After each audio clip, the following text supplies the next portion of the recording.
السلام علیکم ورحمۃ اللہ وبرکاتہ نحمدہ ونصلی علی رسول الکریم اما بعد فاعوذ باللہ السمیع العلیم من الشیطان الرجیم بسم اللہ الرحمن الرحیم۔ عورت چاہے جتنی بھی نیک ہے، تہجد گزار ہو، لیکن اس کو یہ حدیث معلوم ہونی چاہیے کہ رسول اللہ صلی اللہ علیہ وسلم نے فرمایا جو عورت اس حال میں دنیا سے گئی، دنیا سے رخصت ہوئی، فوت ہوئی کہ اس کا خامد اس سے خوش تھا، تو پیغمبر علیہ الصلوۃ والسلام نے فرمایا وہ عورت جنتی ہے۔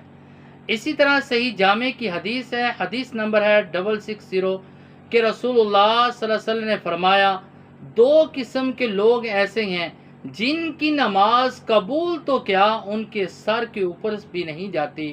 وہ دو بدبخت بدقسمت کون ہے؟ پہلے نمبر پہ وہ غلام جو اپنے آقا سے بھاگ جاتا ہے، جب تک وہ واپس نہ آ جائے تو رسول اللہ صلی اللہ علیہ وسلم نے فرمایا اللہ تعالیٰ اس کی نماز کو قبول نہیں کرتا۔ اور دوسرا رسول اللہ صلی اللہ علیہ وسلم نے فرمایا وہ نافرمان عورت، اور اللہ رب العزت چاہے وہ تہجد گزار بھی ہے، جتنی بھی نیک ہے، اگر خامد کی نافرمان ہے تو اللہ تعالیٰ اس کی عبادت، اس کی نماز کو قبول نہیں کرتا۔ تو لہٰذا پیغمبر علیہ الصلوۃ والسلام کی اس حدیث کو بھی ضرور یاد رکھنا چاہیے۔